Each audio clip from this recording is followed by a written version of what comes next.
ठीक है, तो फिर आज का क्लास स्टार्ट करते हैं। मैं आपको स्क्रीन शेयर कर दूँ। प्लीज जब तक जरूरत ना हो माइक अनम्यूट ही रखिए। ठीक है, तो क्वेश्चन होगा यू कैन रेज हैंड।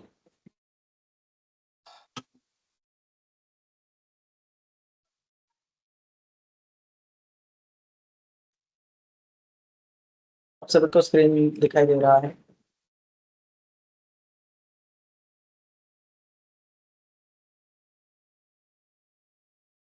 आप मैसेज भी कर सकते हो क्या आप सभी को स्क्रीन दिखाई दे रहा है सब? Okay, thank you Vinay ji. Okay, yes, as usual subject है occupation safety and health legislation 28126। ठीक है, जिसका हम आज यूनिट 2 देखने वाले हैं और कल के लेक्चर में हम यूनिट 3 देखेंगे। ठीक है, यूनिट 3 है कॉन्ट्रैक्ट लेबर, जो लॉज है उसके बारे में है। इस पहले एक्ट का नाम है the contract labour regulations and abolitions act 1970। उसके एक दो अमेंडमेंट भी आए हैं। उसके बाद interstate migrant workman regulation of employment and condition of service act 1979। Interstate क्या है ये सब हम आगे जानेंगे। एंड द रूल्स, मतलब उसके रूल्स जो है उसके बारे में भी हम डिस्कस करेंगे। शायद आपको ये भी याद होगा, मैंने पहले बताया था कि रूल्स स्टेट बनाते हैं। यहाँ पर सेंटर के पास भी राइट्स होते हैं कि वो रूल्स बना सकते हैं। ठीक है, तो कॉन्ट्रैक्ट लेबर जो CLRA के रूल्स है वो सेंटर ने बनाए हैं, वो भी हम देखेंगे आगे। उसके बाद यस, एक इम्पोर्टेंट कोड है। कोड यानी कि कानून, इसे कह सकते हो आप, बिल भी कह सकते हो। The occupational safety health and working conditions code, जिसे हम ऑश कोड भी कहते हैं, 2020 में ये पार्लियामेंट में पारित हुआ था। लोकसभा राज्यसभा दोनों में ये पारित हो चुका है। हालांकि इसका अभी तक एनफोर्समेंट नहीं हुआ है 5 साल के बावजूद भी। 5 साढ़े 5 साल हो गए शायद, क्योंकि कुछ स्टेट के रूल्स बाकी है इसके, इसी वजह से। ठीक है, तो ये सब आज हम देखने वाले हैं। इन सब का मैंने PDF भी आप सभी को शेयर किया है व्हाट्सएप ग्रुप पर। आपको पर्सनली भी ये मिल चुका होगा। ठीक है, मैं ये कहना चाहूंगा जो भी PDF मैं आपको शेयर कर रहा हूँ आपके ईमेल आईडी पर या किसी फाइल मैनेजर में मोबाइल में स्टोर करके रखिए, क्योंकि मैं बार बार शेयर नहीं करने वाला हूँ। बहुत बार ऐसा होता है, पिछले सालों से मैंने देखा है कि स्टूडेंट्स डिले डाउनलोड नहीं करते हैं वक्त पर, फिर मुझे कहते हैं कि सर सेंड कीजिए। तो उससे क्या होगा कि बाकी स्टूडेंट्स का और मेरा भी टाइम वेस्ट होगा। तो सही ये रहेगा कि आप अभी डाउनलोड करके रखिए आपके सहूलियत के हिसाब से। अब एज ए इनिशियली मैं आपको कुछ क्वेश्चंस आंसर यहाँ पर दिखाना चाहूंगा। 12 क्वेश्चंस है जो कि फ्रिक्वेंटली पूछे गए हैं बार बार। अच्छा, इसके मार्क्स मैं आपको दिखा देता हूँ कि ये कितने मार्क्स के लिए है ये यूनिट 2। यहाँ पर हमने पिछले बार जो यूनिट देखा था वो 10 मार्क्स के लिए था। ठीक है, मतलब इस इन कानूनों के ऊपर, यूनिट 1 में जो भी कानून के नाम दिए हैं इनके ऊपर जो भी सवाल पूछे जाएंगे मैक्सिमम 10 मार्क्स के लिए ही होंगे। तो कितने सवाल पूछे जाते हैं? 5। ठीक है, क्योंकि हर एक क्वेश्चन की रैंकिंग या फिर स्कोर कितना रहता है, 2 मार्क्स के लिए एक क्वेश्चन रहता है। मतलब मैंने मान लो कि एक क्वेश्चन का आंसर सही दिया तो मुझे कितने मार्क्स मिलेंगे? 2 मार्क्स मिलेंगे। तो 5 क्वेश्चन आपको इन एक्ट्स पर पूछे जाएंगे। उसके बाद ये कितने हैं? 12 मार्क्स। यूनिट 2 के ऊपर कितने मार्क्स हैं? 12 मार्क्स के लिए यूनिट 2 है। तो भैया कितने क्वेश्चंस पूछे जाएंगे? तो 6 क्वेश्चंस पूछे जाएंगे। ठीक है, तो ये याद रखना। अब कुछ क्वेश्चंस के मैंने सैंपल है मेरे पास जो कि बार बार पूछे गए हैं और मुझे याद भी है। क्वेश्चन नंबर 1 मैं आपको दिखाना चाहूंगा, 1 मिनट पहले स्क्रीन शेयर कर दूं।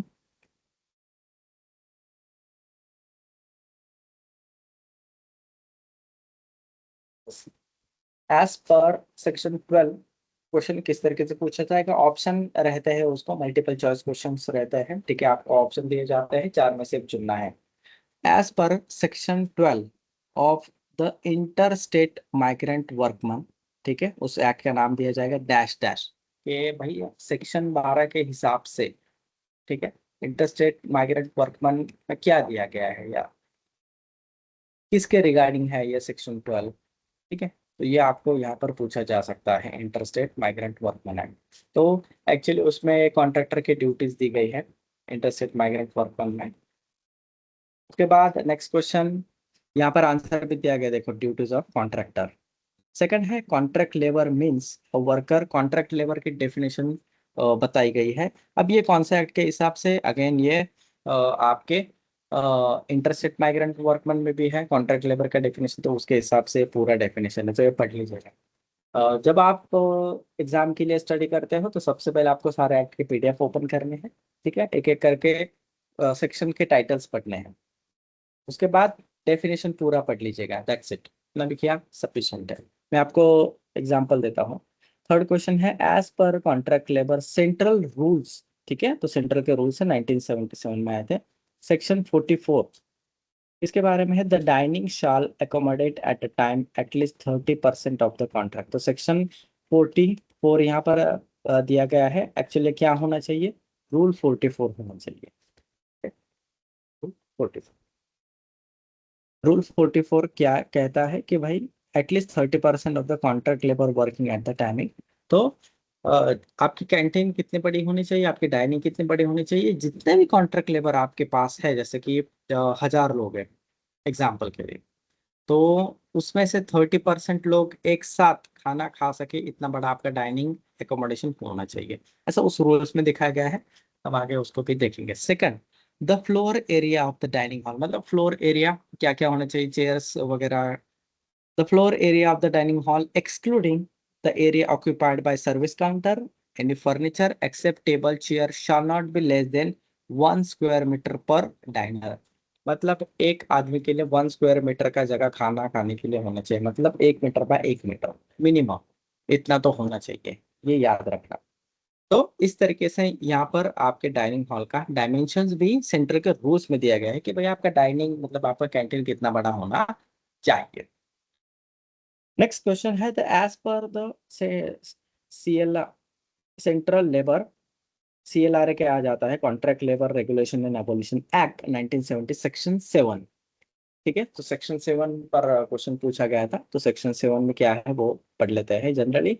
इसमें रजिस्ट्रेशन, जो कॉन्ट्रैक्ट लेबर का रजिस्ट्रेशन है उसके बारे में यहाँ पर बताया गया है, तो मैंने ये एक्ट से डायरेक्टली कॉपी किया है और यहाँ पर पेस्ट किया है। Every principal employer of an establishment to which this act applies shall, within such a period as the appropriate government may be notification by official gazette fixed in this behalf with respect to an established generally, make an application to the registering officer in prescribed manner for registration of establishment। मतलब क्या, तो जो भी principal employer है, जो भी contractor है, उसको क्या करना पड़ेगा, कॉन्ट्रैक्ट लेबर का लाइसेंस निकालना पड़ेगा, उसकी जो फॉर्म है, उसकी जो एस्टेब्लिशमेंट है, उसको रजिस्टर करना पड़ेगा इस एक्ट के तहत, इस कानून के तहत। ये कहाँ दिया गया है, ये सेक्शन 7 में बताया गया है कि भाई आपको रजिस्ट्रेशन करना पड़ेगा। ओके, नेक्स्ट है, हाँ, ऑश कोड। ऑश कोड जब जब मैं कहूंगा उसका मतलब ये रहेगा कि occupational safety and health working conditions code, याद रखना ऑश कोड। तो एज पर ऑस कोड एम्प्लॉय का डेफिनेशन यहाँ पर पूछा गया था, तो एम्प्लॉय का डेफिनेशन आप ध्यान में रखना। Employ means in the respect of an establishment. अब एस्टैब्लिशमेंट ये जब वर्ड आता है ना, तो इसका डेफिनेशन भी दिया गया है ऑस कोड में।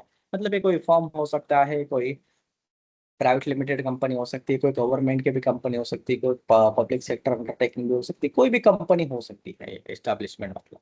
A person other than apprentice, ठीक है, other than apprentice engage in engage under the apprentices act 1961। मतलब क्या, एम्प्लॉय का मतलब ऐसा व्यक्ति, अप्रेंटिस छोड़ के, ठीक है, employed on a wages by an establishment to do any skilled semi skilled unskilled manual operation supervisory managerial administrative technical clerical any other work.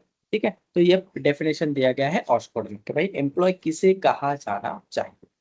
तो जो भी पर्सन अप्रेंटिस छोड़ के किसी भी एस्टेब्लिशमेंट में, किसी भी ऑर्गेनाइजेशन में सेमी स्किल्ड काम कर रहा है, स्किल्ड काम कर रहा है, अनस्किल्ड काम कर रहा है, मैनुअल काम कर रहा है, ऑपरेशन में काम कर रहा है, सुपरवाइजर है, मैनेजरियल काम कर रहा है, एडमिनिस्ट्रेटिव काम कर रहा है, टेक्निकल काम कर रहा है, क्लेरिकल काम कर रहा है, या कोई दूसरा काम कर रहा है, तो उन्हें यहाँ पर एम्प्लॉय कहा जाना चाहिए।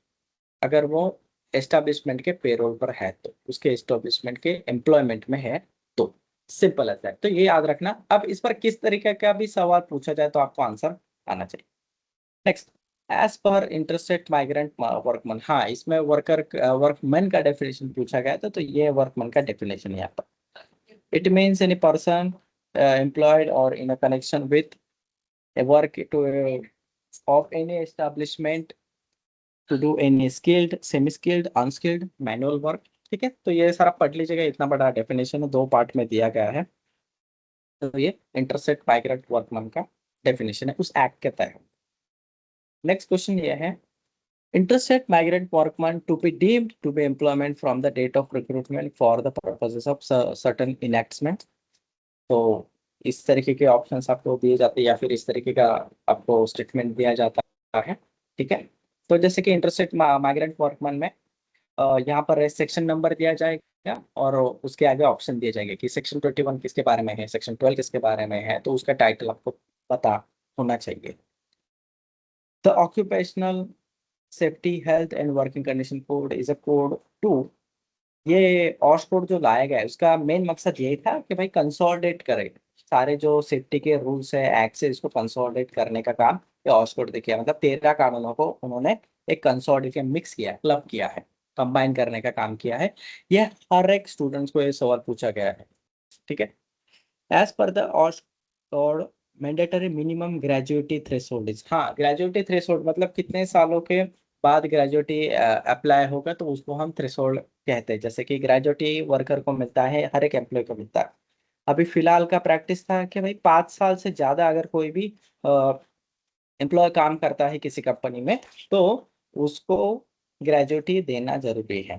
ठीक है, जब वो काम छोड़ के जाए, जब वो रिटायर्ड हो, उस वक्त ग्रेजुएटी मतलब एक सर्टन अमाउंट होता है कि भाई इन्होंने हमारे साथ इतने साल काम किया है कंपनी के साथ, तो उनके लॉयल्टी के अगेंस्ट कुछ अमाउंट दिया जाता है। अब ये कानून के तहत मैंडेटरी है कि कंपनी उसको वो अमाउंट देगी। अब उसका कैलकुलेशन किस तरीके से रहेगा, जब वो रिटायर होगा या जब जॉब छोड़ेगा तो उसका बेसिक सैलरी या क्या था तो उसके हिसाब से वो प्रोरेटा बेसिस पर वो कैलकुलेशंस किया जाता है। अब वो पहले 5 साल था, अभी उसको कम कर दिया गया है। अब आपको ऑप्शन दिए जाएंगे जैसे कि 2 साल, 3 साल, 4 साल, 6 साल, ऐसा है। तो 2 इयर्स कर दिया गया है ऑक्सफोर्ड के हिसाब से। ठीक है, तो इस तरीके के क्वेश्चंस पूछे जाते हैं, मुझे ये कहना है।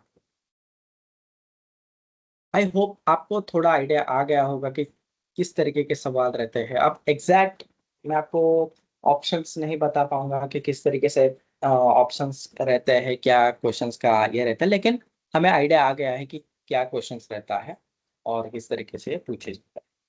अब आते हैं वन बाय वन एक्ट के ऊपर। सबसे पहले मैं आपको स्क्रीन शेयर करवाना चाहूंगा, एक सेकंड।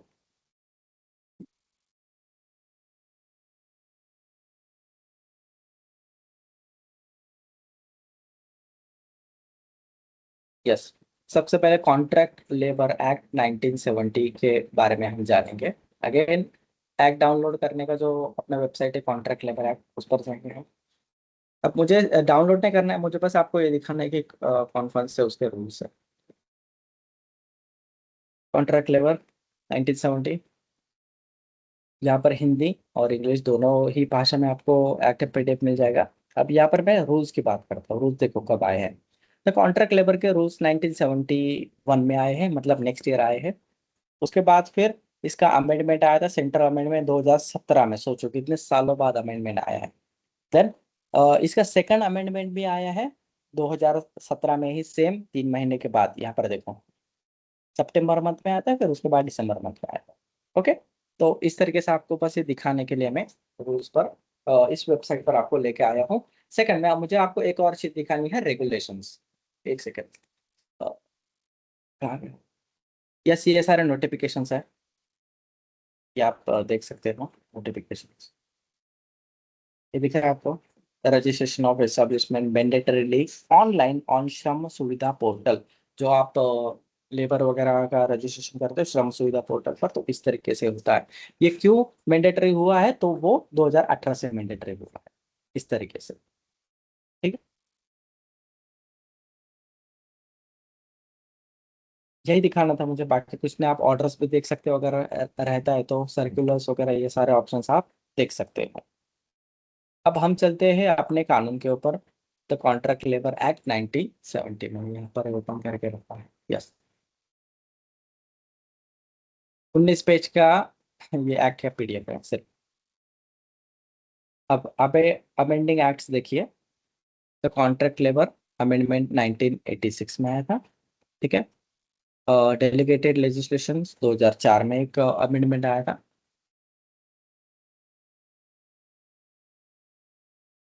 अब सेक्शंस पढ़ लेते हैं। सेक्शन 1 का नाम है शॉर्ट टाइटल एक्सटेंड, जो कि रहता है। सेक्शन 2 में डेफिनेशन जनरल दी जाती है। चैप्टर 2 में सेक्शन 3 देखिए, central advisory board, state advisory board. हाँ, बोर्ड का भी एक बार पढ़ लीजिएगा। Section 5 power to constitute committees, appointment of registering officer, ये इतना इम्पोर्टेंट नहीं है। Section 7 registration of certain establishment, yes ये इंपॉर्टेंट है, ठीक है। Registration of certain establishment. जब मैं आपको लाइव क्लास में या फिर रिकॉर्डेड क्लास में जब आप मुझे सुनते हो, जब मैं कहता हूँ कि दिस इज इम्पोर्टेंट, ये सेक्शन इम्पोर्टेंट है, ये चीजें इंपॉर्टेंट है, तो प्लीज आप आपके नोटबुक में या जहाँ पर भी नोट डाउन कर रहे हो नोट कीजिएगा, ठीक है, ताकि जब आप स्टडी करो तब आपको पता चले सारी चीजें, तब याद है कि क्या पढ़ना है क्या नहीं पढ़ना है, या फिर किसे ज्यादा इंपॉर्टेंस देना है। Next, section 8 revocation of registration in certain cases, के लाइसेंस कब रद्द किया जाता है वगैरह वगैरह। Effect of non-registration, prohibition of employment of contract labor. Chapter 4, licensing of contractors. Number 11, appointment of licensing officer, licensing of contractors, grant of licenses, revocation, suspension, amendment of licenses. Number 15, appeal. Appeal मतलब कि भाई contractor भी appeal कर सकता है, ठीक है, tribunal के सामने। Chapter 5, welfare and health of contract labour, जैसे कैंटीन्स हो गया, रेस्ट रूम्स हो गया, अदर फैसिलिटीज।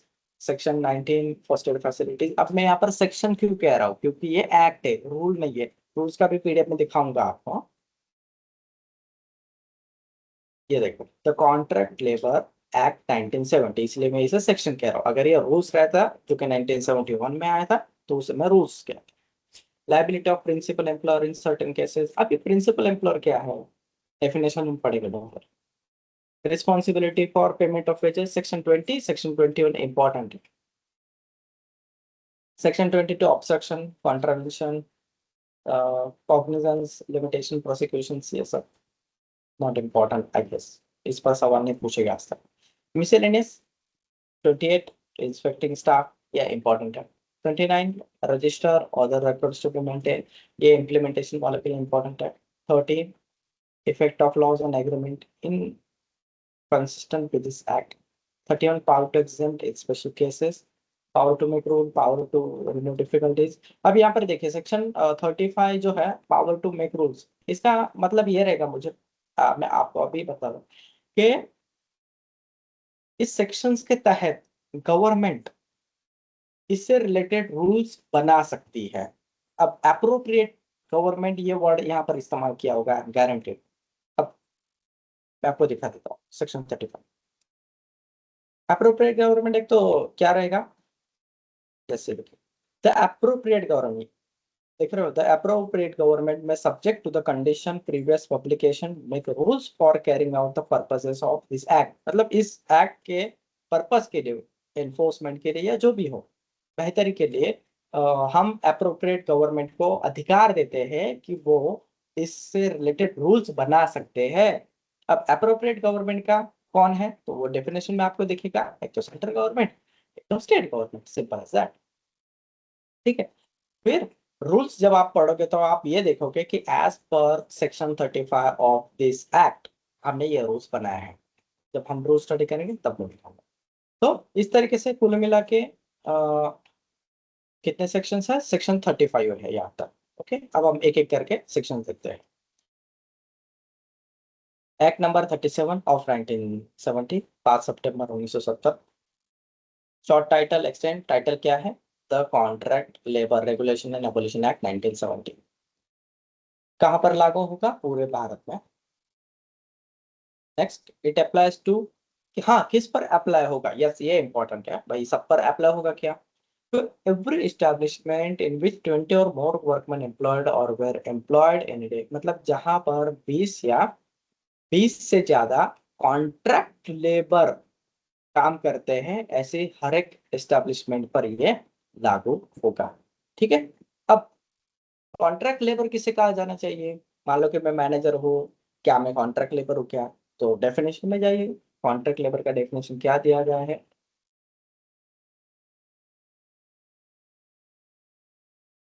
दिया गया है क्या कॉन्ट्रैक्ट लेबर का डेफिनेशन?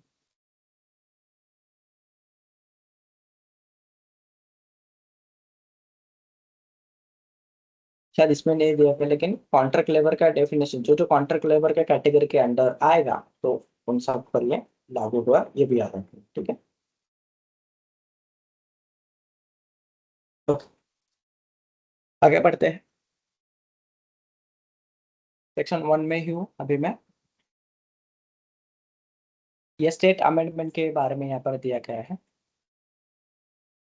अब यहाँ पर जो महाराष्ट्र का अमेंडमेंट है, ठीक है। अब सेंटर क्या कहता है कि 20 या 20 से ज्यादा अगर लेबर हो गए तो भाई तुम्हें लाइसेंस निकालना होगा। महाराष्ट्र के पास अधिकार है। महाराष्ट्र ने क्या किया कि 20 नहीं, हम थोड़ा सा थ्रेशोल्ड बढ़ा देते हैं। भाई महाराष्ट्र में अगर आप लाइसेंस ले रहे हो कॉन्ट्रैक्ट लेबर का, तो आपको 50 या 50 से ज्यादा लेबर हो गए तब यहाँ पर उसकी जरूरत है।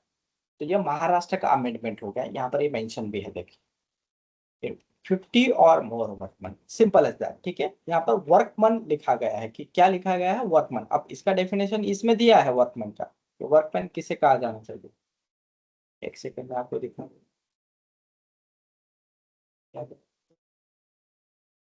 Yes, workman. Workman means any person employed in connection with जो स्किल्ड है, सेमी स्किल्ड है, अनस्किल्ड है, वगैरह वगैरह, ये सब चीजें। ये इंपॉर्टेंट डेफिनेशन इसलिए है क्योंकि इसमें सबको नहीं दिया गया है, या फिर सारे के सारे लोग वर्कमैन नहीं होते हैं। ये पढ़ लीजिए। Workman means any skilled, semi skilled, unskilled, manual, supervisory, technical, clerical, ठीक है, person, but does not include any person. अब इसमें कौन इंक्लूड नहीं है? who is employed mainly in managerial or administrative capacity। Example, जो मैनेजर है वो नहीं आएगा। एडमिनिस्ट्रेटिव कैपेसिटी वाला बंदा मतलब एचआर, ठीक है, उसके असिस्टेंट वो इसमें रहेंगे। और who being employed in a supervisory capacity draw wages exceeding 500 rupees per mention or exercises either by nature duties, or who is an out worker, that is to say a person who an article or material are given out, ये सारा इसमें नहीं आएगा, ऐसा उनका कहना है, ठीक है। तो जो 500 रुपए से ज्यादा वगैरह सैलरी लेता है, ठीक है, तो वो बंदा इसमें इंक्लूड नहीं रहेगा। दूसरा, मैनेजरल या फिर एडमिनिस्ट्रेटिव कैपेसिटी वाला बंदा इसमें इंक्लूड नहीं रहेगा, ये याद रखना, ठीक है। अब आप बोलोगे कि सर 500 से ज्यादा तो सैलरी लेबर का भी होता है, तो उसमें इंक्लूड नहीं किया गया है, तो उनको इसमें इंक्लूड है, ये देखिए, ठीक है। अब मैंने आपको आज के लेक्चर में व्हाट्सएप पर एक क्वेश्चन दिया गया था, उसके आंसर के बारे में थोड़ा डिस्कस करेंगे, फिर हम क्लास को आगे बढ़ाएंगे। यस, और मुझे रेफरेंस चाहिए। क्वेश्चंस क्या था, मैं आपको थोड़ा सा पढ़ के सुना था, मैंने आपको दो क्वेश्चंस दिए थे शायद।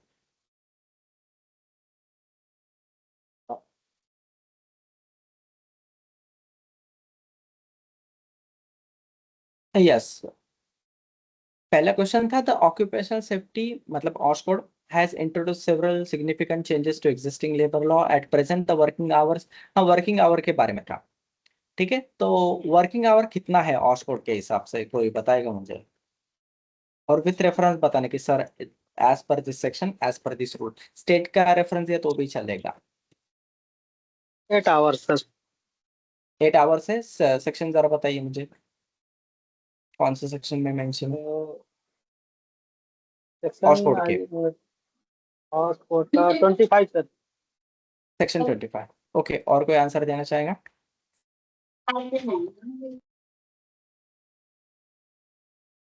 क्या ये सही है, क्या ये आप मानते हो?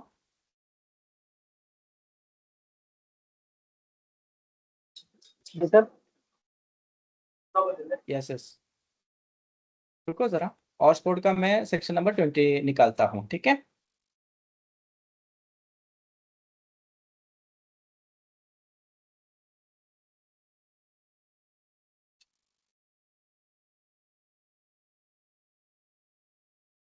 Twenty at any time during the normal working hours of establishment, chief inspector, DG Fastly वगैरह वगैरह दिया गया है. After giving notice to conduct factory or mine, afford all the survey for the purposes employer. यहाँ पर 8 hours कहाँ लिखा गया है? Working hour for him at time spent undergoing medical examination. क्या कोई बताएगा मुझे किसने आंसर दिया था? 8 hours. सर सब सेक्शन 1 में है 8 आवर्स का. सबसेक्शन सेक्शन 1 25 सेक्शन या सब ए बी. सेक्शन हाँ सब नंबर सेक्शन 1 में है सर. नहीं सेक्शन नंबर बताइए. मेन सेक्शन कौन सा है? सेक्शन सेक्शन 25 25 है सर. सब सेक्शन 1 है. एक सेकंड. सेक्शन 25. ओके. आप 20 देख रहे थे sir. Yes, no worker shall be required or allowed to work in an establishment or a class of establishment for more than 8 hours in a day, and the period of work in each day under shall be so fixed or not to exceed such hours within interval, and spread hours may be notified by appropriate government. ठीक है. अब यहाँ पर section 25 subsection 1 clause 8 hours in a day. Good. तो इस तरीके से 8 hours in section number 21. Actually ये 25 है. नीतीश सिंह आप देख लीजिए एक बार. ठीक है. तो 8 hours in a day यहाँ पर रखा गया है. गुड. अब नेक्स्ट क्वेश्चन क्या था?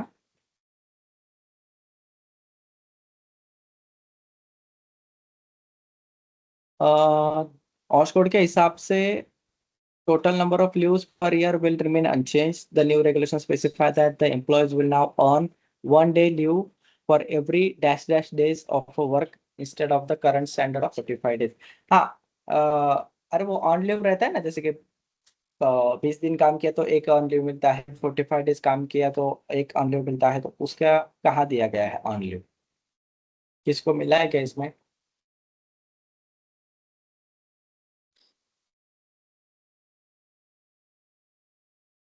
सेक्शन 79. सेक्शन 79. बेटा सर आई थिंक कितने कितने दिनों में एक ऑन लीव मिलता है? So previously I think I studied section 32 maybe. So currently मे भी नहीं, मुझे कोई फिक्स बताइए. 32. Sir 32 section 1. 32 sir. Okay. I don't know about the subsection just but the section ठीक is है ना, 32. मुझे सेक्शन नंबर बताइए, बाकी जान दीजिए. Sir, 32. 32. बस रुको. Every worker employed in an establishment shall be entitled to live in a calendar year with wages subject to that he has worked 180 days or more in such a calendar year, that he shall be entitled for 1 day leave for every 20 days of his work. Yes. देखो ये on leave का चक्कर है भाई. 20 दिन काम किया, एक दिन आपको ऑन लीव मिलेगा. ठीक है. In the case of adolescent worker for 15 days of his work. अगर एडोलेसेंट कोई फैक्ट्री में काम कर रहा है एज अ वर्कर तो 15 दिन के बाद, या फिर अगर उसने 15 दिन काम किया है तो उसको एक दिन का यहाँ पर ऑन लीव मिलेगा. आप समझ रहे हो? In case of worker employed below ground mine at the rate of 1 day for every 15 year. ठीक है. 15 days of his work in a such a calendar year. इस तरीके से रहता है. In any period of layoff, maternity leave or annual leave availed by such a worker in such a calendar year shall be counted for calculating the period of 180 days or more. ठीक है. अब मैं आपको एक और criteria यहाँ पर बताना चाहूंगा इस ऑक्सफोर्ड का, मतलब अभी तक एप्लीकेबल भी नहीं हुआ है.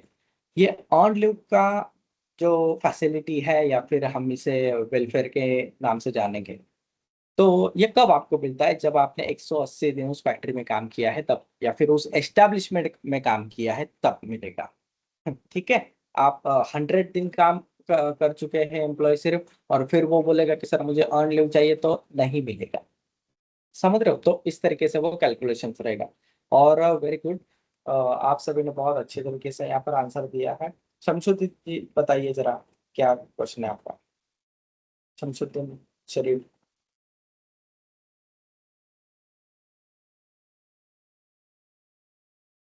आपने रेज हैंड किया है, बस there any questions?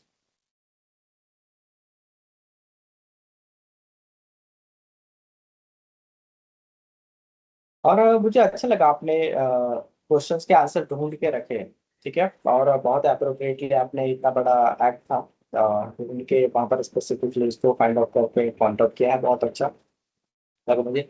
I hope, क्या मैं आपको इसी तरीके से चैलेंजेस या फिर क्वेश्चंस देते जाऊँ व्हाट्सएप पर, ताकि आप भी थोड़ा सा ये रहे, आप मुझे यस और नो में आंसर दे सकते हो? जी sir, yes yes. Okay, Yes, sir. ठीक, थैंक यू। ताकि आपको भी पता चले कि क्या है क्या नहीं है, कहाँ पर ढूंढना चाहिए। और जब आप एक्ट को स्क्रॉल करते हो तो आई एम श्योर कि आपको इससे ज्यादा कुछ और भी मिला होगा। यस और नो? जब आप ये क्वेश्चंस का आंसर ढूंढ रहे थे, तब आपको सिर्फ ऑन न्यू या फिर उसके बारे में नहीं, थोड़ा और भी इंफॉर्मेशन मिली। यस और नो? हाँ या ना? कि आप मैसेज भी कर सकते हो या बोल भी सकते हो, तो उससे बेनिफिट आपका ही होगा। आगे बढ़ते हैं, हम इंटरस्टेट माइग्रेंट वर्कमैन एक्ट पर थे, ठीक है, जहाँ पर मैं आपको ये सारी चीजें दिखा रहा था। एक्ट 1979, इंटरस्टेट पर नहीं थे, थे CLR एक्ट पर।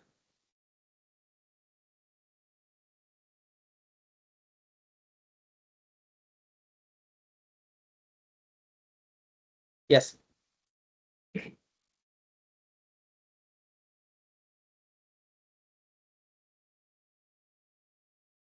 सर।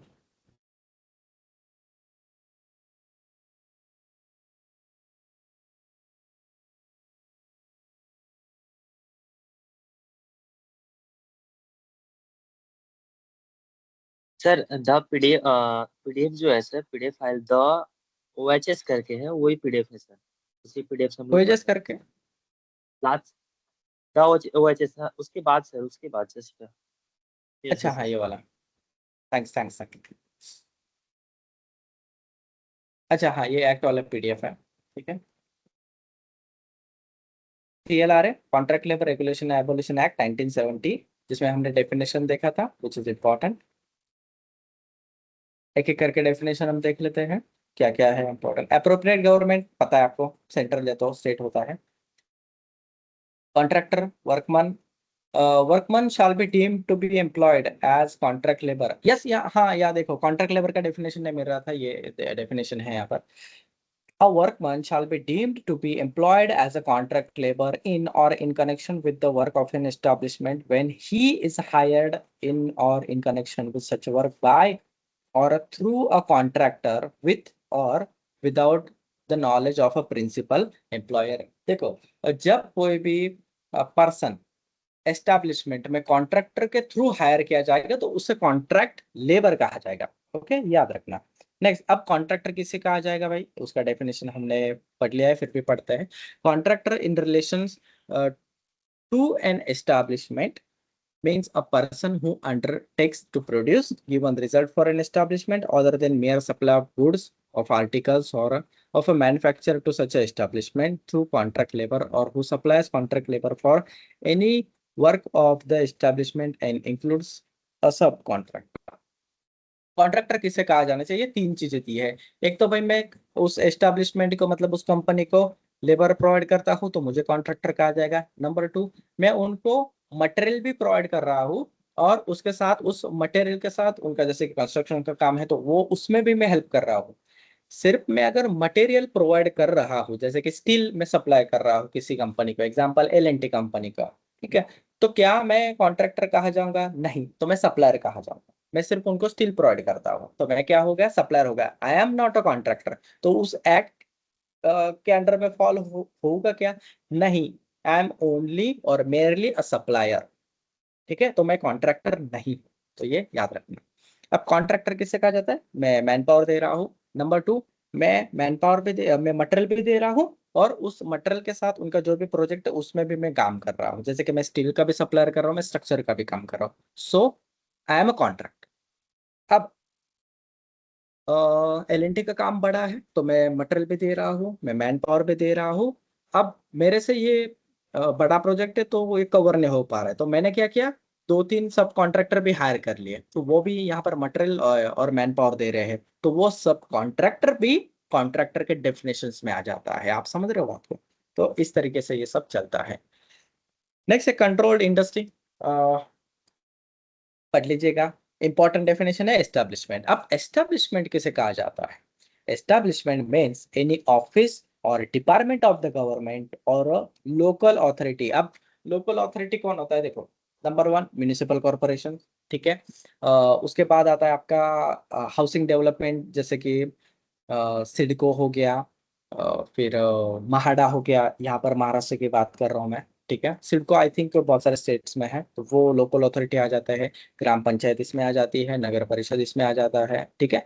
तो ये सब क्या है? जिला परिषद हो गया, पंचायत समिति हो गया, तो ये सब लोकल अथॉरिटी कहे जाते हैं, और बहुत सारे हैं, ठीक है। जैसे कि रूरल डेवलपमेंट अथॉरिटी हो गया, मेट्रो वगैरह की डेवलपमेंट अथॉरिटी हो गया, तो ये लोकल अथॉरिटी इन्हें कहा जाता है। और एनी प्लेस वेयर, अब एस्टेब्लिशमेंट क्या हो गया? एक तो ऑफिस है, या फिर गवर्नमेंट का कोई डिपार्टमेंट है, या तो फिर कोई लोकल अथॉरिटी है। दूसरा, एनी प्लेस मतलब ऐसी कोई भी जगह where any industry, trade, business, manufacture और ऑक्यूपेशन इज कैरिड ऑन। मतलब ऐसी कोई भी जगह जहां पर भाई इंडस्ट्री चल रही है, ट्रेड हो रहा है, ठीक है, बिजनेस चल रहा है, मैन्युफैक्चरिंग हो रही है, या फिर कोई ना कोई ऑक्यूपेशन चल रहा है वहां पर, तो ऐसी जगह को हम एस्टैब्लिशमेंट कह सकते हैं। उसके बाद और इम्पोर्टेंट डेफिनेशन, जैसे प्रिंसिपल एम्प्लॉयर कहा जाता है। प्रिंसिपल एम्प्लॉयर किसे कहा जाता है? Principal employer means in relation to any office or department of government or local authority, the head of that office or the department or such other officer as government or local authority as the case may be specified in this behalf.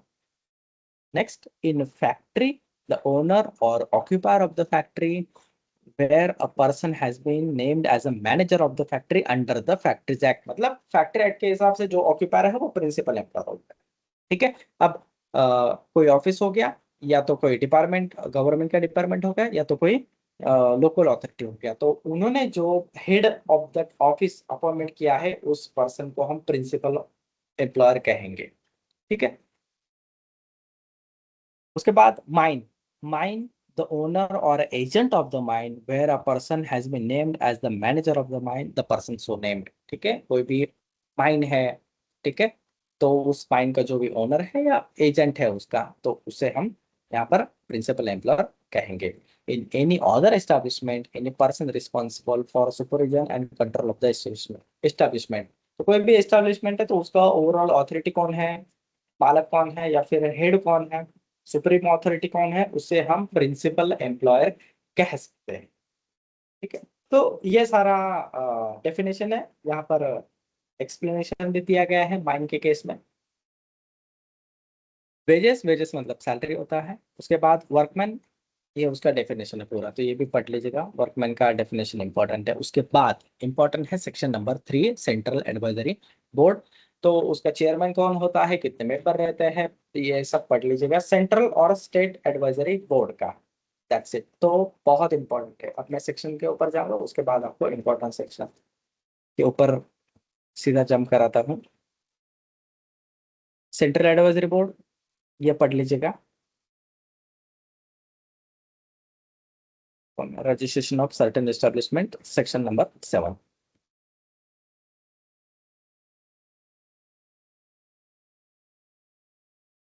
Yes, every principal employer of an establishment. अब हमने पढ़ लिया कि भाई principal employer कौन है, अब हमें ये भी पता चल गया कि एस्टेब्लिशमेंट किसे कहा जाता है, ठीक है। अब इन्होंने ये कहा है कि हर प्रिंसिपल एम्प्लॉयर को, ठीक है, to which this act apply, जिन पर ये एक्ट अप्लाई होता है, ठीक है, विद इन टाइम पीरियड, आपको क्या करना है, behalf of the establishment generally or with respect to any class of them, make an application to the registering officer in the prescribed manner for registration of establishment। मतलब भाई आपको क्या करना है, अप्लाई करना है किसके लिए, कि आपकी जो एस्टेब्लिशमेंट है या फिर आप जो एम्प्लॉयर हो उसका रजिस्ट्रेशन के लिए, in short contract labour licence के लिए, दैट्स इट, ठीक है।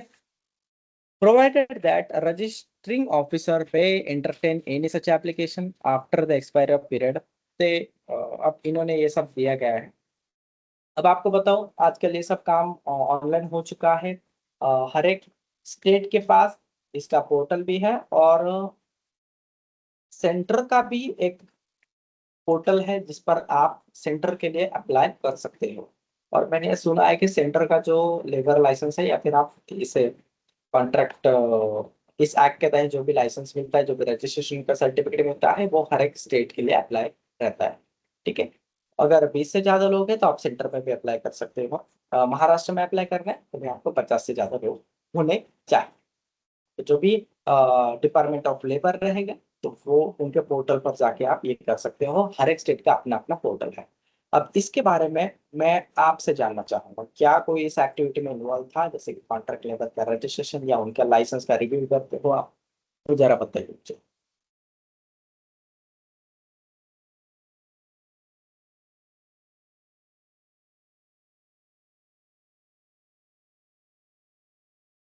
जो लोग प्रोजेक्ट में हैं, जो लोग कंस्ट्रक्शन में है, उनको ये सब पता रहता है कि वो लेबर को अलाउड नहीं करते जब तक वो लाइसेंस ना हो, रजिस्ट्रेशन का सर्टिफिकेट ना दिखाए। और ये सब ना कोई तो बोलो, आपके यहाँ पर क्या प्रैक्टिस चलती है, आप जरा डिस्कस कीजिए, बताइए।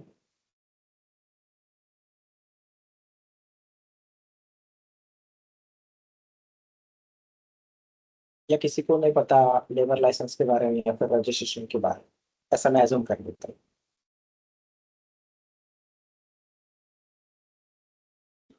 Hello sir. Yes. Sir, labour licence apply करने के लिए फॉर्म नंबर 5 लेना पड़ता है पहले क्लाइंट की तरफ से। फिर हम ओके। फॉर्म नंबर 5 लेने के बाद लेबर लाइसेंस को अप्लाई कर सकते हैं। Yes yes. यस, 49 50 और 50 और अबव 50 के लिए लेबर लाइसेंस रिक्वेस्ट है, जो कि पहले यस। 19 के ऊपर था। अभी चेंज करके 52 और 50 अबव हो गए। Very good. अभी राकेश जी, आप किस स्टेट की बात करते हो मुझे जरा बताइए, या क्या हम स्टेट की बात सर, कर रहे हैं यहाँ पर? महाराष्ट्र से सर, महाराष्ट्र। यस। हाँ, अभी यहाँ पर महाराष्ट्र के लिए कितना ये हो चुका है, जरा बताओगे मुझे? 50 कितना अबव लेबर चाहिए मिनिमम? 50 या अबोव 50 50, राइट? और यस सर, करेक्ट है। Right sir. अब इस यस, थैंक यू। अब इसके रिगार्डिंग मैं आपको कुछ एक चीज दिखाना चाहूंगा, जरा एक सेकंड रुकिएगा। Yes sir.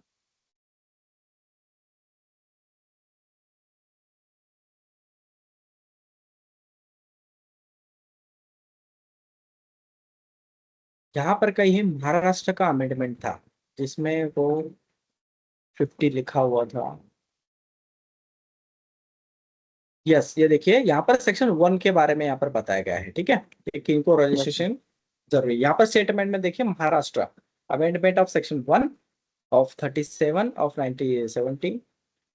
यहाँ पर क्या बताया गया है कि जहां पर in its application to the state of Maharashtra, मतलब जब ये सेक्शन महाराष्ट्र के लिए एप्लीकेबल रहेगा तब आपको इस एक्ट को किस तरीके से पढ़ना है, 20 या मोर वर्कमैन की जगह पर आपको पढ़ना है कि 50 या 50 से ज्यादा, जो अभी राकेश जी ने कहा। इट इज एग्जैक्टली और it is given in the act also, कि भैया महाराष्ट्र के लिए तो ये नंबर है 50 या उससे ज्यादा रहेगा। अभी आप क्लियर है? Right sir. यस। आई yes think sir. Andhra Pradesh के लिए भी यहाँ पर 50 कर दिया गया है, या जैसे मैं देख पा रहा हूँ। आंध्र से कोई है तो शायद वो आंसर दे पाएंगे। ठीक है। और उत्तर प्रदेश के लिए भी अगर मैं ये पढ़ूँ तो ये भी 50 है। यूपी से कोई है तो शायद वो भी आंसर दे सकते हैं। अब जे एंड के से अगर कोई है, जम्मू कश्मीर, तो वहां पर वो 40 का थ्रेशोल्ड है। ठीक है। अब राजस्थान के लिए अगेन 50 और मोर वर्कमैन है। गुजरात के लिए क्या ये केस है, अगेन यहाँ पर गुजरात के लिए भी 50 कर दिया गया। गुजरात से तो हो गए। क्या ये सही है क्या? गुजरात का भी अगर स्टेट का कॉन्ट्रैक्ट लाइसेंस या फिर लेबर अंडर रजिस्ट्रेशन, तो क्या वो 50 का थ्रेशोल्ड है? यस और नो? या मैं गलत पढ़ रहा हूँ एक्ट, ये जरा बताइए।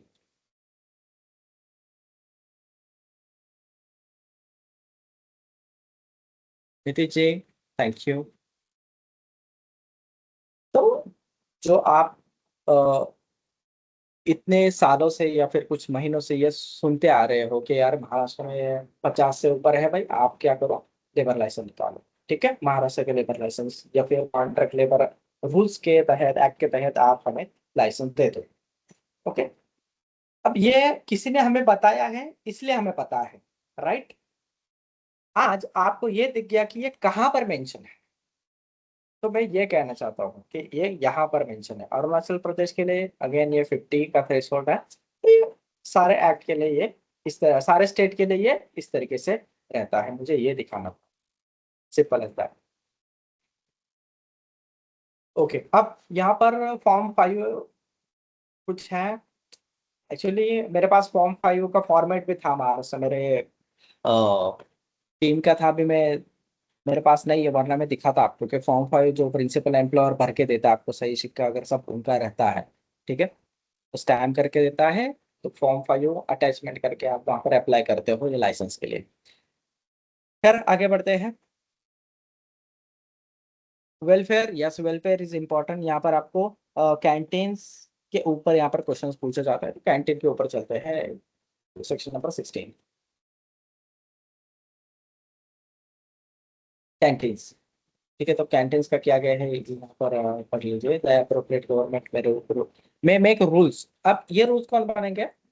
Appropriate government. अप्रोप्रिएट गवर्नमेंट कौन है? एक तो स्टेट गवर्नमेंट, या तो फिर कौन है हमारे सेंट्रल गवर्नमेंट। तो सेंट्रल गवर्नमेंट ने क्या रूल्स यहाँ पर बनाए क्या, चलो पढ़ लेता हूँ। सेंट्रल गवर्नमेंट के जो हमारे CLR है, रूल्स है, वो आपको दिखाना चाहूंगा मैं, एक सेकंड रखिए।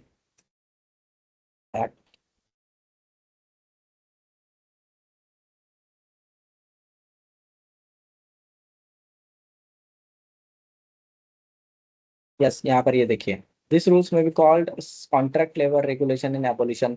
सेंट्रल रूल, सेंट्रल रूल्स मतलब कि सेंट्रल गवर्नमेंट के रूल्स है, ठीक है। They shall come into the force state public publish हुआ था उसी डेट से इन्फोर्स होगा। ओके, डेफिनेशन एक्ट, कौन सा एक्ट के रूल्स है ये भाई? Contract labour act 1970। अब यहाँ पर मैं एक और इंटरेस्टिंग चीज दिखाना चाहूंगा। अरे जो कहाँ से उसने पावर लिया है,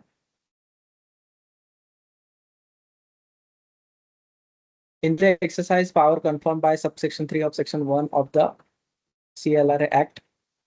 ठीक है, तो यहाँ पर उसने पावर लिया है सबसेक्शन 3 से, सेक्शन 1 से, वो मैं दिखाना चाहूंगा आपको।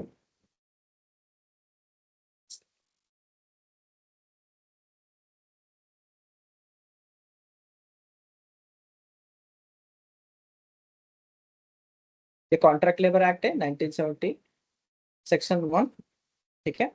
और पावर कहाँ से लिया है? सबसेक्शन 3 से। सबसेक्शन 3 में क्या मेंशन है? It shall come into the force such date as may be notification of the and different dates may be appointed by। Subsection 3 कैसे मेंशन किया है?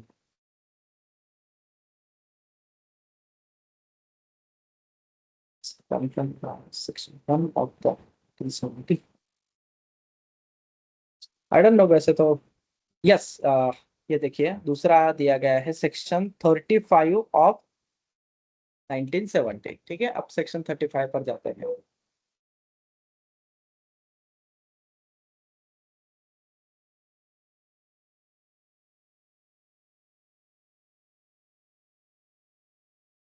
हाँ, पावर टू मेक रूल्स। तो ये सेक्शन 35 है। द अप्रोप्रिएट गवर्नमेंट में subject to the condition of previous publication may make rules for the carrying out purpose of this act. तो इस सेक्शन से पावर उठा के इन्होंने ये रूल्स बनाया है, तो मुझे यही दिखाना था बाकी। नेक्स्ट, अब यहाँ पर बोर्ड, बोर्ड का डेफिनेशन बहुत इंपॉर्टेंट है और इस सेक्शन पे लिख लेना, ठीक है। और ये सेक्शन एक्ट का सेक्शन है, याद रखना है, रूल्स का नहीं है। बोर्ड का मतलब कहाँ पर भी आएगा, central advisory contract labour board, that's it, ये याद रखना। चेयरमैन कमेटी का डेफिनेशन इसमें दिया गया है, ठीक है। कौन कौन रहेगा सेंट्रल बोर्ड में, ये उसका दिया गया है, 5 लोग कौन रहेंगे, 1 लोग, तो याद रखना, इस पर क्वेश्चन पूछा जाता है, ठीक है। तो ये रूल नंबर 3 बहुत अच्छे से पढ़ लेना, कौन कौन रहेगा उसमें, कौन रहेगा, तो एक बार देख लीजिएगा। रजिस्ट्रेशन डिस्क्वालिफिकेशन नहीं, ये इंपॉर्टेंट नहीं है। हाँ, मीटिंग्स इंपॉर्टेंट है. The board shall meet such a place as time specified by the chairman. Chairman shall preside over every meeting at which is present in his absence nominate a member of the board.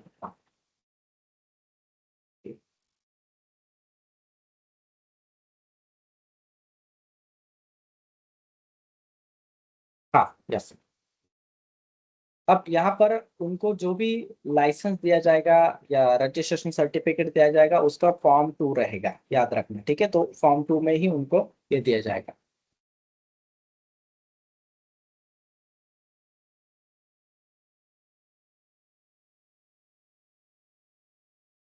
यहाँ पर fees दी गई है. तो rules में बहुत in depth दिया जाता है, याद रखना. ठीक है, तो किस तरीके से अप्लाई रहेगा वगैरह. मुझे फॉर्मेट चाहिए आपको दिखना.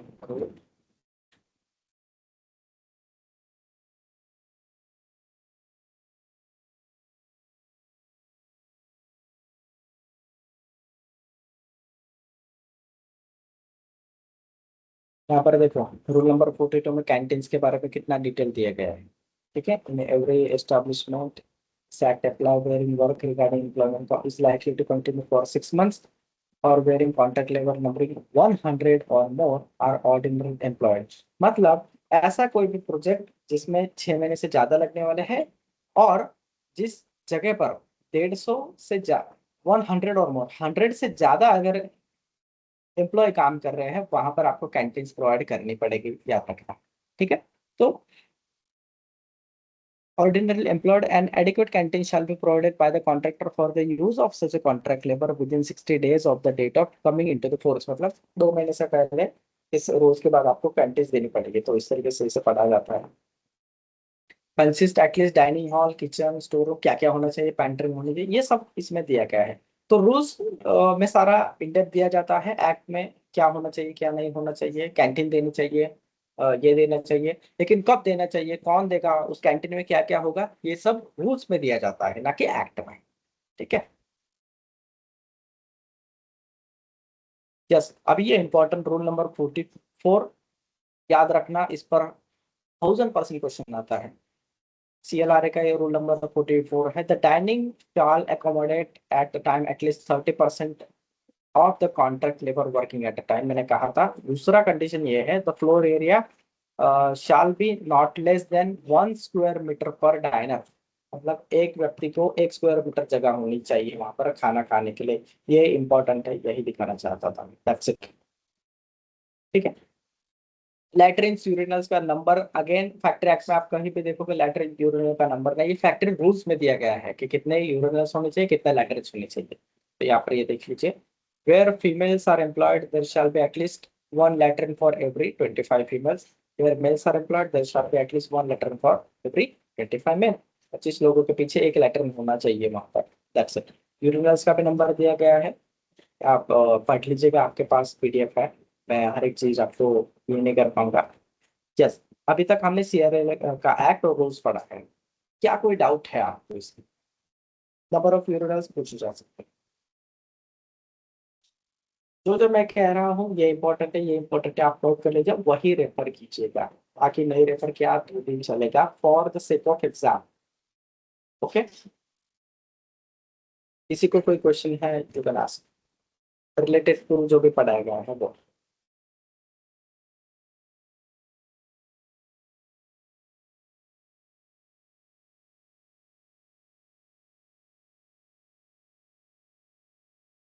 ओके, एक बार इंटरस्टेट माइग्रेंट वर्कमैन एक्ट पर थोड़ा सा नजर डाल लेते हैं. ठीक है,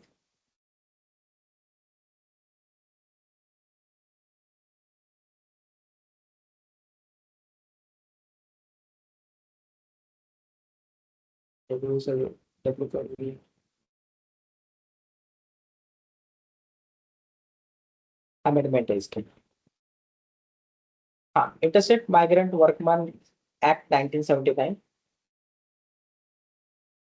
इसके सेक्शन के टाइटल पढ़ लीजिएगा, आपको बहुत सारी चीजें सेम दिखेगा. अब मैं इंपॉर्टेंट सेक्शन आपको अभी बता देता हूँ, शायद नोट डाउन कर लीजिए. नंबर 1 सेक्शन 1, सेक्शन 2 इंपॉर्टेंट है, सेक्शन 4 इंपॉर्टेंट है, सेक्शन 8, सेक्शन 12, सेक्शन 13 इंपॉर्टेंट है। दैट्स इट, यहाँ तक ही क्वेश्चन आ गए। उसके बाद हाँ section 21 sorry important, section 21 important है।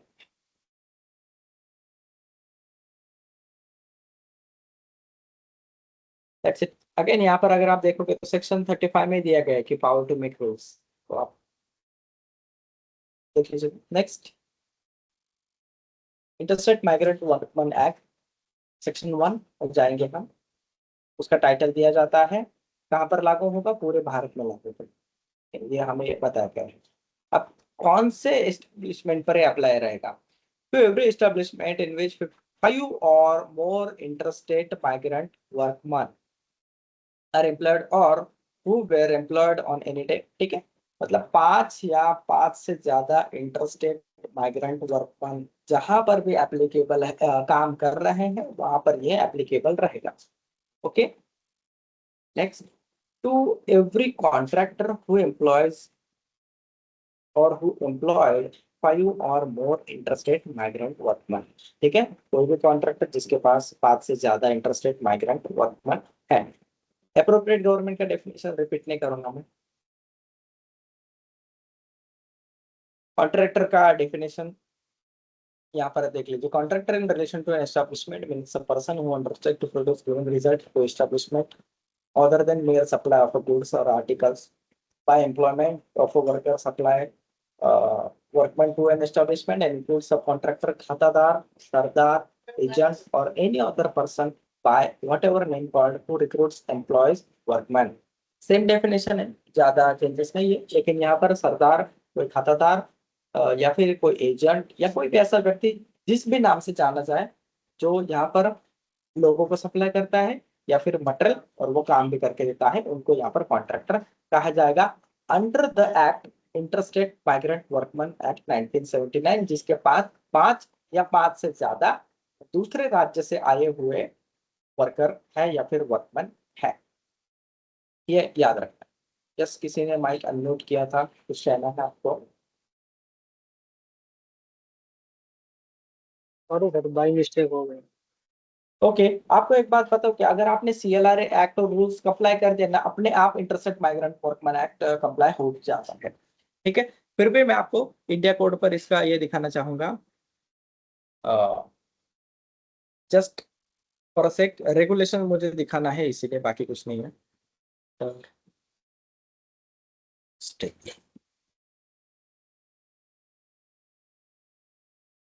इसके रूल्स देख लीजिए। रूल्स 2017 में आए हैं, सीधा अमेंडमेंट है। उसके बाद यस, देखिए 2018 में आया है कि मैंडेटरी श्रम सुविधा पोर्टल पर। अब दोस्तों मैं सच बताऊं क्या, श्रम सुविधा पोर्टल से मैं इतना अच्छा ये कनेक्टेड नहीं हूँ, तो मैं आपसे ही उसके बारे में जानना चाहूंगा कि श्रम सुविधा पोर्टल पर आप कौन कौन सी फैसिलिटी अवेल कर सकते हो। क्या यहाँ पर जो श्रमिक है जिसके पास श्रम आईडी है या जो कॉन्ट्रैक्ट लेबर है, जो इंटरस्टेट माइग्रेंट वर्कमैन है, उनको कौन सी सुविधाएं मिलती है, क्या क्या उनका रजिस्ट्रेशन होता है, प्लीज मुझे कोई बताएगा यहाँ पर अगर कोई इस्तेमाल करता है तो।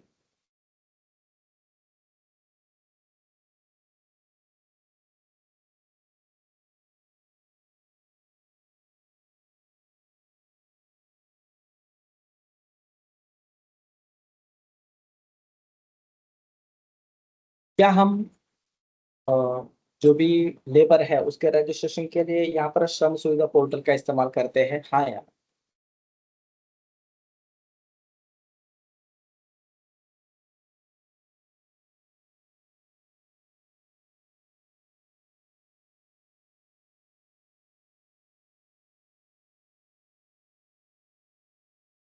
क्या मेरा आवाज पहुंच रहा है अब तक? यस और नो? मेरा आवाज आ रहा है ना? तो कोई बस सर आ रहा है। आ रहा है ना? यस, ठीक है। तो जो भी लेबर लॉ से रिलेटेड जो भी कंप्लायंस है आपको श्रम सुविधा पोर्टल पर दिए जाते हैं, ठीक है।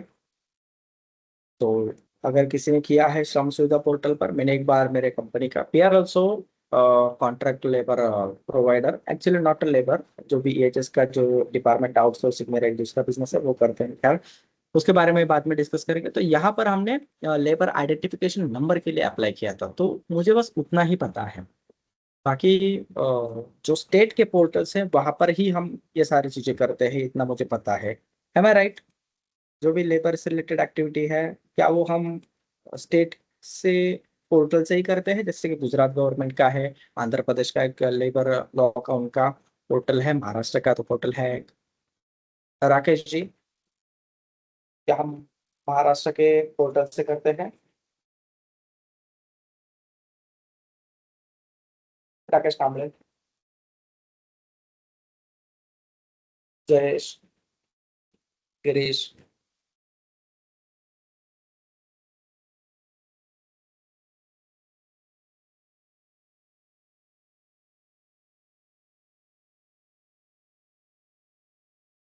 ओके। मैं आपको इंटरस्टेट माइग्रेंट वर्कमैन जो एक्ट है उसका ये बता दूं, इम्पोर्टेंट क्या क्या सेक्शंस है, कौन कौन से आपको पढ़ने हैं, ठीक है? फिर उसके बाद हम आगे बढ़ें।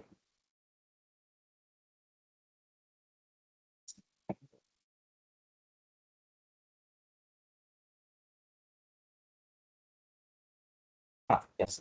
इंटरस्टेट माइग्रेंट वर्कमैन मैंने ऑलरेडी शायद बता दिया था कि कौन कौन से है, फिर भी रिपीट कर देता हूँ। सेक्शन 1-2 पढ़ना, सेक्शन 4 पढ़ना, इसमें एक्ट की बात कर रहा हूँ मैं। Section 12, section 13, 17, 18, section 17, 18, section 21, section 22 important है, पढ़ लीजिए।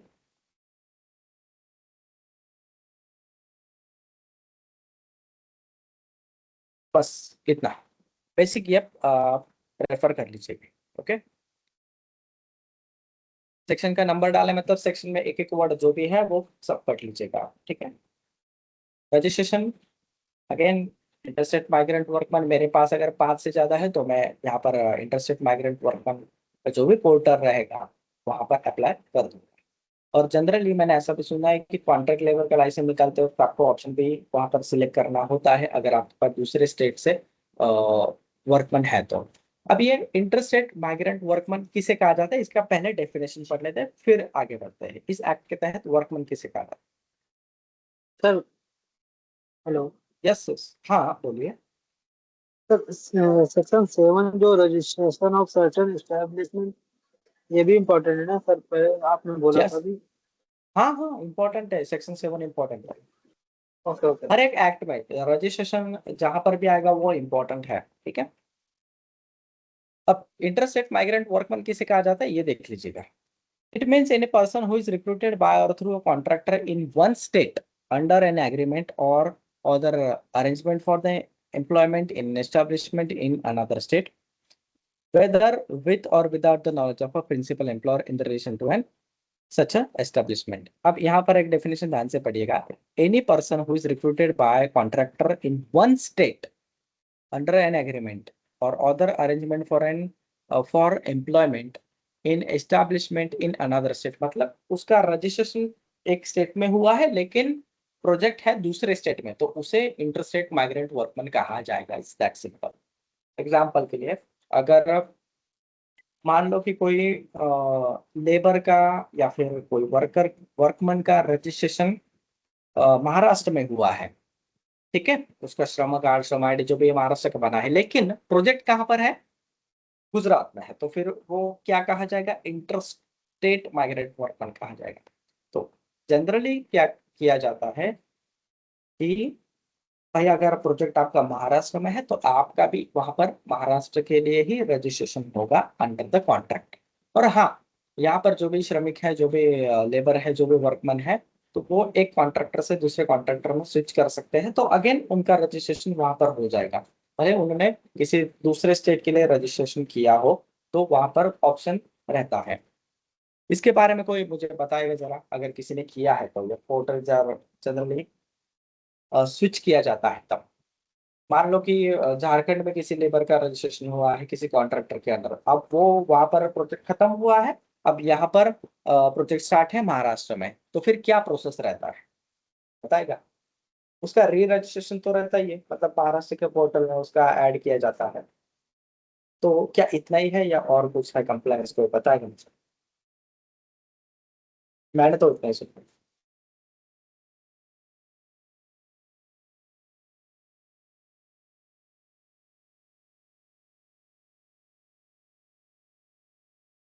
अब इंटरेस्टेड कब कहा जाएगा ये भी ध्यान रखना। रजिस्ट्रेशन उसका झारखंड में है लेकिन काम दूसरे स्टेट में चल रहा है, काम आंध्र में चल रहा है, काम JNK में चल रहा है, जम्मू कश्मीर या फिर हिमाचल में चल रहा है, तो फिर वो इंटरेस्टेड माइग्रेंट कहा जाएगा।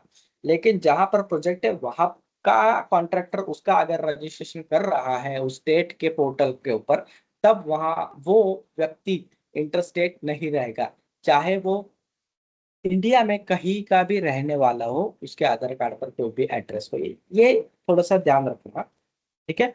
जिस स्टेट में प्रोजेक्ट है उसी स्टेट का रजिस्ट्रेशन है, वो इंटरस्टेट नहीं कर रहा एज पर दिस डेफिनेशन।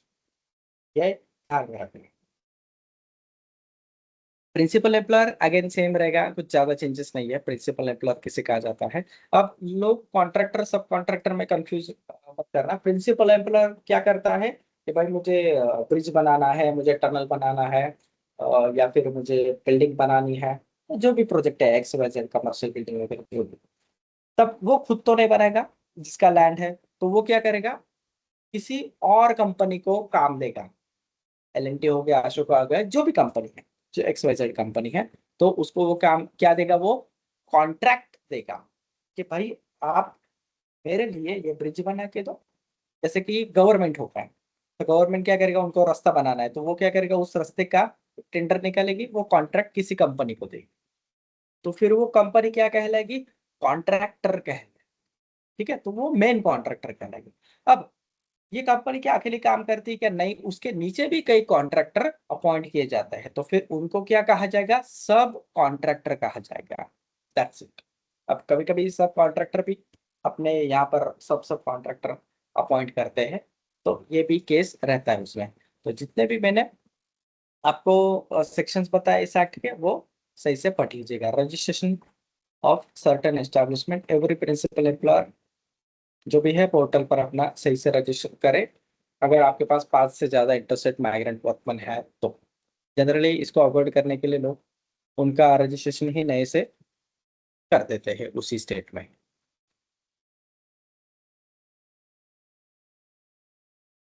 अब ऑक्सफोर्ड के ऊपर आते हैं, जो कि अभी तक ये नहीं हुआ है।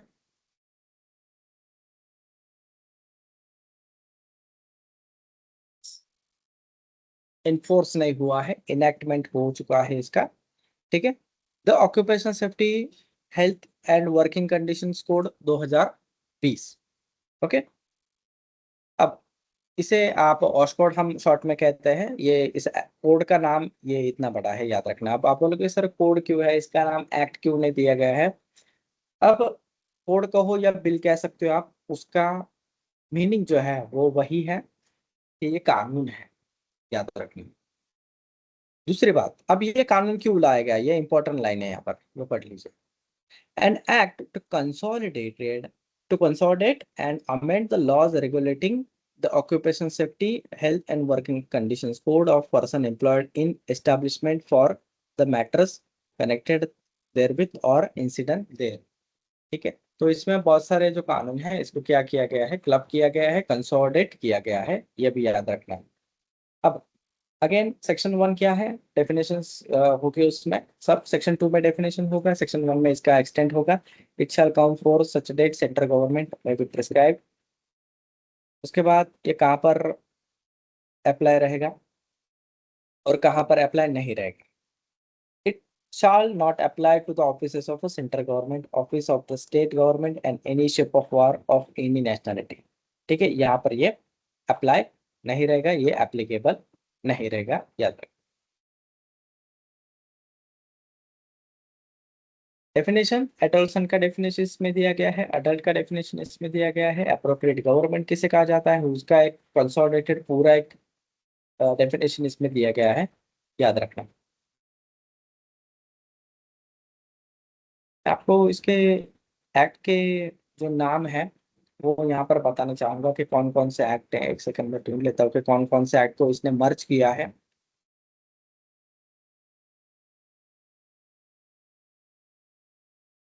एक सेकंड। फैक्ट्री एक्ट इसमें मर्ज हो चुका है।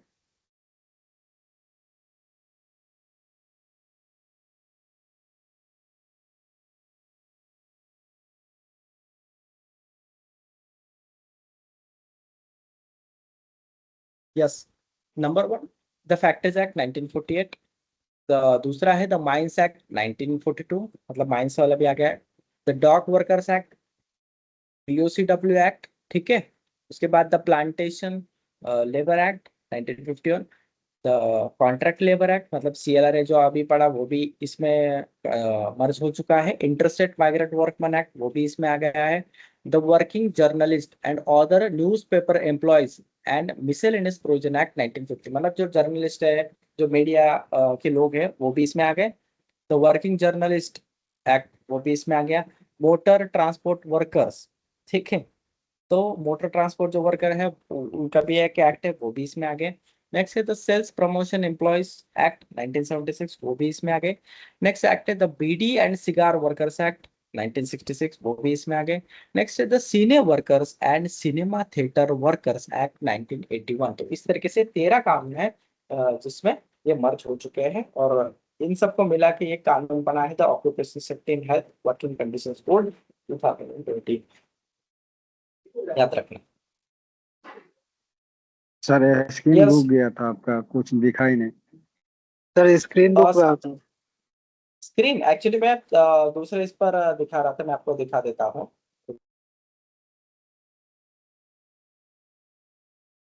आपको क्या देखिए दिख रहा है आपको? फैक्ट्री एक्ट 19, ये मैंने AI से रिव्यू मंगाया है, आपको दिख रहा है ना आपको? ये 13 कानून। Yes sir. यस, तो ये 13 कानून है जिनका मर्ज हो चुका है, ठीक है।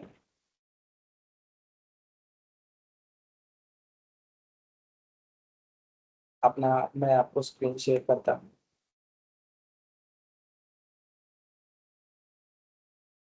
फर्स्ट बोर्ड पर किस तरीके से सवाल पूछे जाते हैं मैंने एग्जांपल दे दिया आपको, और ये क्वेश्चंस तो 1000% आएगा आपको। An act to consolidated amend the laws, ठीक है, ये याद रखें। ऑक्सफोर्ड का मैंने आपको दो जो क्वेश्चन पूछे थे कि अर्न लीव्स क्या है, उसके बाद फिर ग्रेजुएटी का थ्रेशोल्ड क्या है, वो उसमें आएगा। अब ये कानून देखिए, इसके पेज नंबर क्या है? 86 है, नंबर ऑफ पेजेस, राइट। ये एक्ट है। अब मैं आपको स्टेट का इसका रूल्स दिखाना चाहूंगा, जो कि महाराष्ट्र का स्टेट, महाराष्ट्र का रूल्स है। ये देखिए 638 पेजेस का इसके रूल्स है। आप देख रहे हो? अब इसमें ठीक है बाइलिंगुअल है, मराठी में भी दिया गया है, अंग्रेजी में भी दिया गया। अब ये स्टेट के रूल्स है।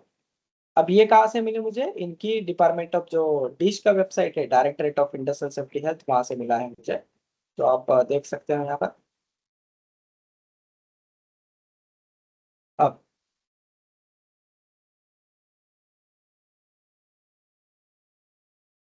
ये देखिए ये सारे रूल्स इसमें कंसोलिडेट किए गए हैं। Maharashtra safety officer rules 1982, Maharashtra welfare officer rules, Maharashtra factory rules वगैरह वगैरह। तो ये सब इसमें आ जाते हैं, और यहाँ से फिर ये 320 पेजेस का जो रूल्स है, क्योंकि जिसमें डिटेल दिया गया है वो इसमें आ गया है। ये मैंने ये ड्राफ्ट रूल्स है, यहाँ पर आप पढ़ सकते हैं, ठीक है। This rules may be called the Maharashtra Occupational Safety and Health Working Conditions Factories and Other Boards Rules 2022, ठीक है। अब ये ऑश के जो रूल्स है वो सिर्फ किसके रिगार्डिंग है? फैक्टर्स एंड अदर बोर्ड्स के रूल्स के रिगार्डिंग है, याद रखना। तो ये सब इसमें आ चुका है, फैक्ट्री मेडिकल ऑफिसर फॉर्म्स वगैरह होता है। तो एक्ट छोटा है, रूल्स बड़े हैं, क्योंकि रूल्स के बेसिस पर ही ये सब इम्प्लीमेंटेशन होता है, याद रखना। अगेन सेक्शन कौन से इंपॉर्टेंट है वो देख लेते हैं, फिर हम बाकी का हम नेक्स्ट लेक्चर देखेंगे। ये सब डेफिनेशन दिया गया है सेक्शन 2 में।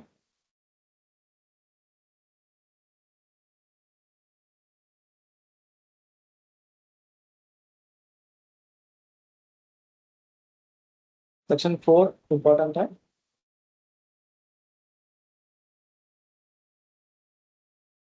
सेक्शन 6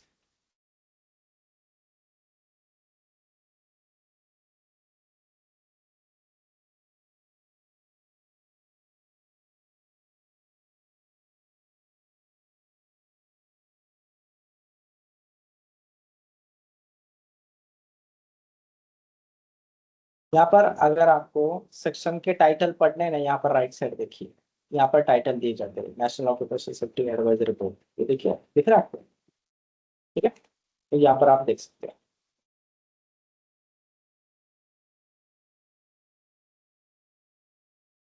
अब यहाँ पर जैसे मैंने आपको डिश कहा था ना कि डायरेक्टरेट ऑफ इंडस्ट्रियल सेफ्टी है, तो अब यहाँ पर बोर्ड रहेगा, ये देखिए, state occupational health advisory board है। जब ये कानून आएगा ना, तब उसके बाद इसको बोर्ड कहा जाएगा, state occupational safety and health advisory board. अब वहां पर कभी कभी डायरेक्टरेट भी हो सकता है, ठीक है, लेकिन ये एक्ट के हिसाब से, रूल्स के हिसाब से ये रहेगा।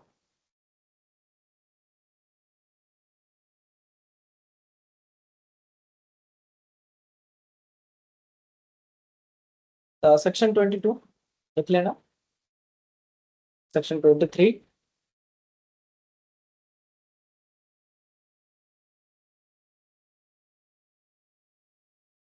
सेक्शन 25,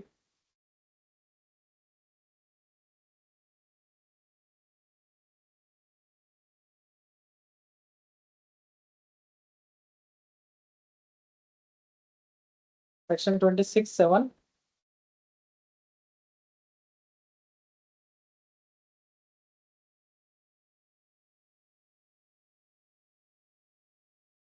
सेक्शन 32,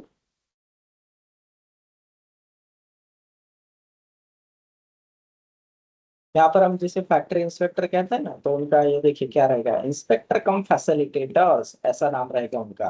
अभी हम कहते हैं ना कि जॉइंट डायरेक्टर, ठीक है, डायरेक्टरेट ऑफ इंडस्ट्रियल सेफ्टी, अब उसके बाद हम उनको कहेंगे कि इंस्पेक्टर कम फैसिलिटेटर, ऐसा वर्ड रहेगा उनका। जब ये एनफोर्स होगा तब की बात कर रहा हूँ।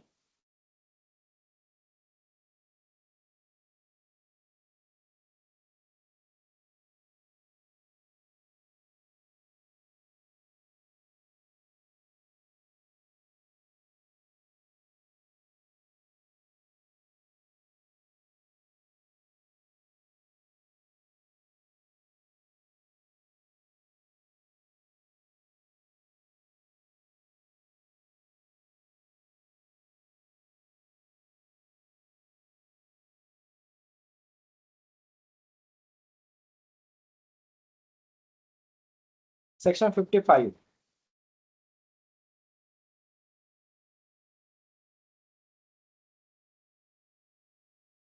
आप देख रहे हो, इंटरस्टेट माइग्रेंट वर्कर्स का भी आया है। यहाँ पर देखिए 59 सेक्शन क्या कहता है, this part shall apply to every establishment in which 10 or more interstate migrant worker are employed or were employed, ठीक है, मतलब 10 या 10 से ज्यादा, ठीक है। अब यहाँ पर फैसिलिटीज क्या क्या प्रोवाइड करनी चाहिए उनको, तो यहाँ पर सेक्शन 60 में दिया गया है। तो ये सब इंटरस्टेट माइग्रेंट वर्कमैन एक्ट, इसको भी दिया गया है। ये देखिए, ऑडियो विजुअल वर्कर्स किसे कहा जाता है, जो फिल्मों में काम करते हैं ना, जो फिर थिएटर्स पे काम करते हैं, ऐसे वर्कर्स को, ऐसे एम्प्लॉयज को कहा जाता है, ठीक है। तो एक्टर्स भी इस श्रेणी में आते हैं, याद रखना। माइंस के बारे में पार्ट 4 दिया गया है। तो ये सब, इन पर तो सवाल वगैरह नहीं पूछे गए, मैंने आपको जो सेक्शन के नाम बताए हैं उन पर ही ज्यादातर सवाल पूछे गए हैं।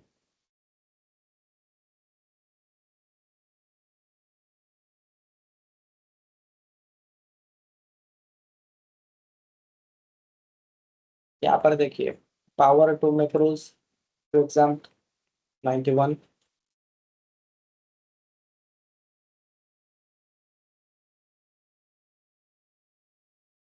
That's it. आप इतने सेक्शंस पढ़ लीजिए, कुछ डाउट है you can ask me.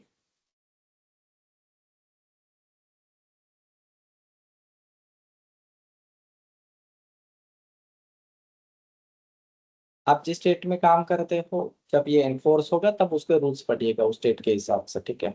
Draft rules नहीं, फाइनल रूल्स पढ़िएगा। ड्राफ्ट रूल्स के बाद चेंजेस होते हैं उसमें, तो फाइनल जो भी रूल्स है फिलहाल तो मैं हमारे पास मतलब सबके पास ही ड्राफ्ट रूल्स है, अभी तक फाइनलाइज नहीं किए गए।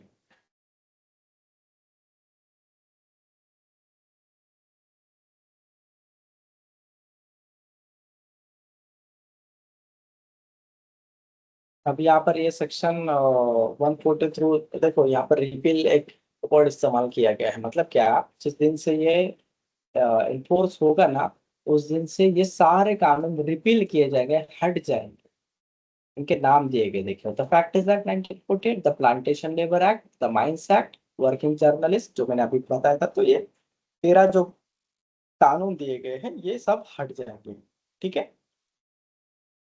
Every chief inspector, additional, joint, deputy, every other appointed purpose of this act enactment repealed by this code, मतलब ये जो डेजिग्नेशन है वो हट जाएंगे। And shall be deemed to have been appointed under this code for such purposes under this code, मतलब इस कानून के तहत उनकी अपॉइंटमेंट की जाएगी। मतलब क्या, उनका नाम बदल दिया जाएगा, फैसिलिटेटर रखा जाएगा। ये सारी चीजें इसमें दी गई। List of industries involve in hazardous process, तो ये सब शेड्यूल्स में दिया जाता है कि क्या क्या है, क्या क्या नहीं है। सेकेंड शेड्यूल में ये देखिए, आप पढ़ सकते हो, आपको इन डेप्थ पता चल जाएगा क्या है। लिस्ट ऑफ नोटिफाइबल डिसीज वगैरह वगैरह, ये सेफ्टी से रिलेटेड ये सारी चीजें दी गई है इसमें। तो इस तरीके से आप एक्ट पढ़िए। अच्छा हाँ, उससे पहले कोई डाउट है आप सभी को, जरा बताइए मुझे। आज जो भी क्लासेस में आपको एक्सप्लेन किया मैंने, उसमें कोई डाउट है?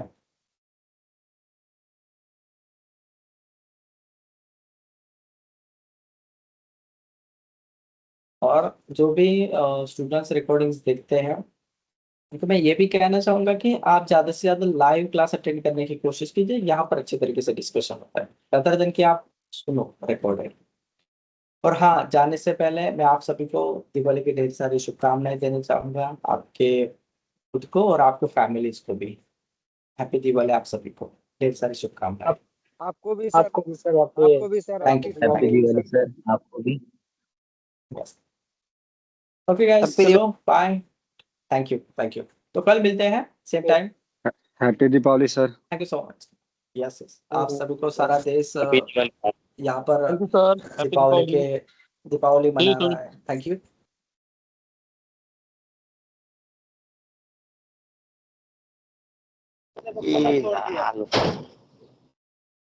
ठीक है, तो एंड करते हैं मीटिंग, बाकी का हम नेक्स्ट क्लास में